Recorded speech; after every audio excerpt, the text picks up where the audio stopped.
Hi there, and thanks so much for joining me for MiWeek. I'm Christy McDonald. We're changing it up on the show tonight and bringing you in-depth interviews from our time up at the Mackinac Policy Conference. Coming up, from the Flint water crisis, you'll hear from Flint pediatrician Dr. Hanna-Attisha. Also, a conversation with the presidents of U of M, Wayne State, and Michigan State. Business leaders with their take on Michigan's economic recovery, and the head of Rock Ventures, Matt Cullen, on development in downtown Detroit. That is all coming up for you. And we begin, though, at the latest on the water crisis in Flint.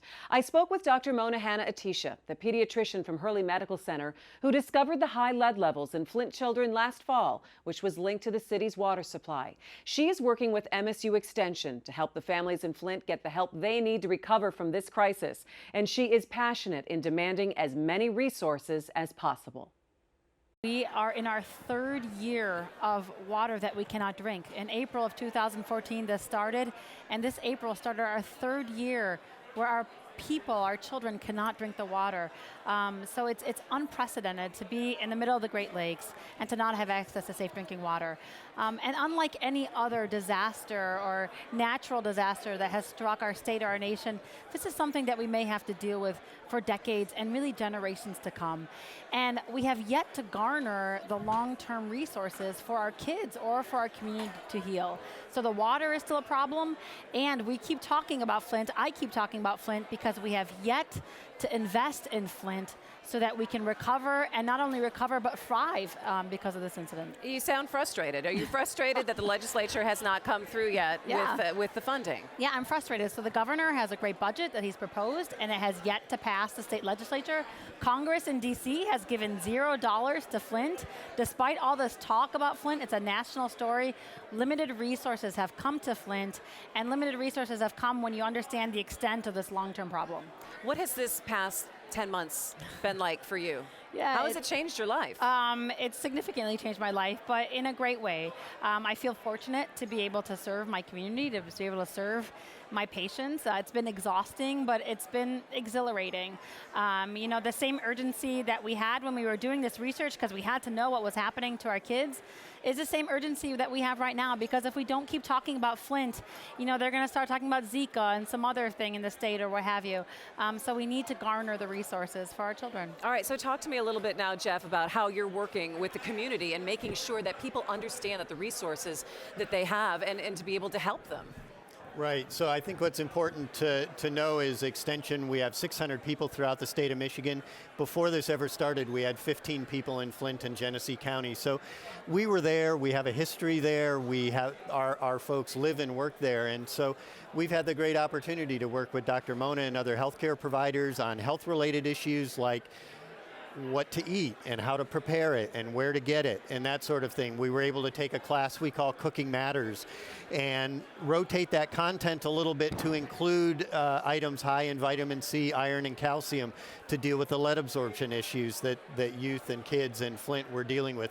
But Extension's also been able to do some other things. So there are concerns, for example, about lead in the soils. And so we're working with MDARD and others to do soil testing in Flint.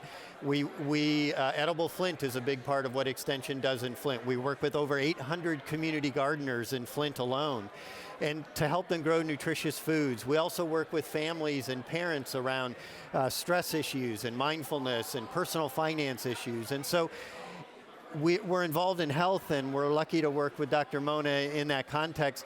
But we also try and look at the whole person and the whole family, because if a mother is worried about paying the rent and where she's going to get the groceries, it's sometimes hard to focus on some of these other issues that we'd like her to focus on as well.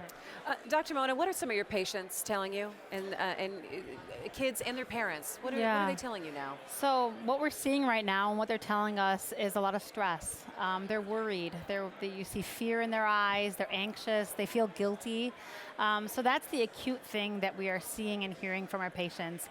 And what we do best as pediatricians is a lot of reassurance, is a lot of hope building. So we're trying to build a lot of hope in our families and empower our families. Say, hey, you're going to be okay, and this is what you need to do.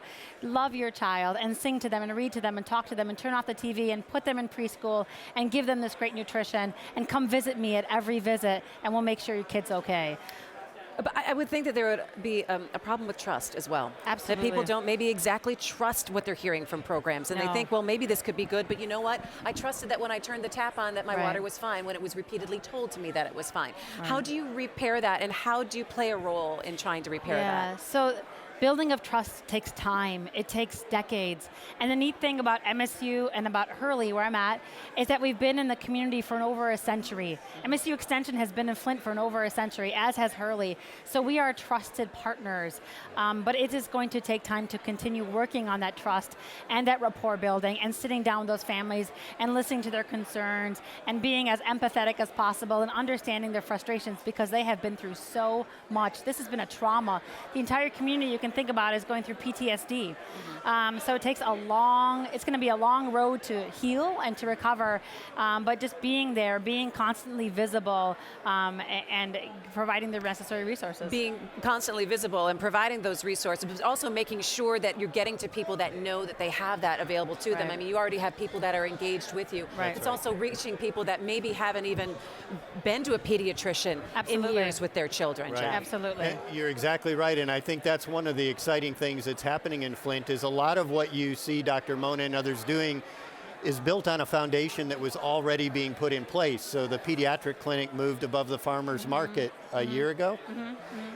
It's a beautiful setting, right? It's an opportunity to prescribe to families and to children, go downstairs and get fresh vegetables. We're the only clinic in the country that's co-located in a farmer's market to address food insecurity. There are no grocery stores in Flint.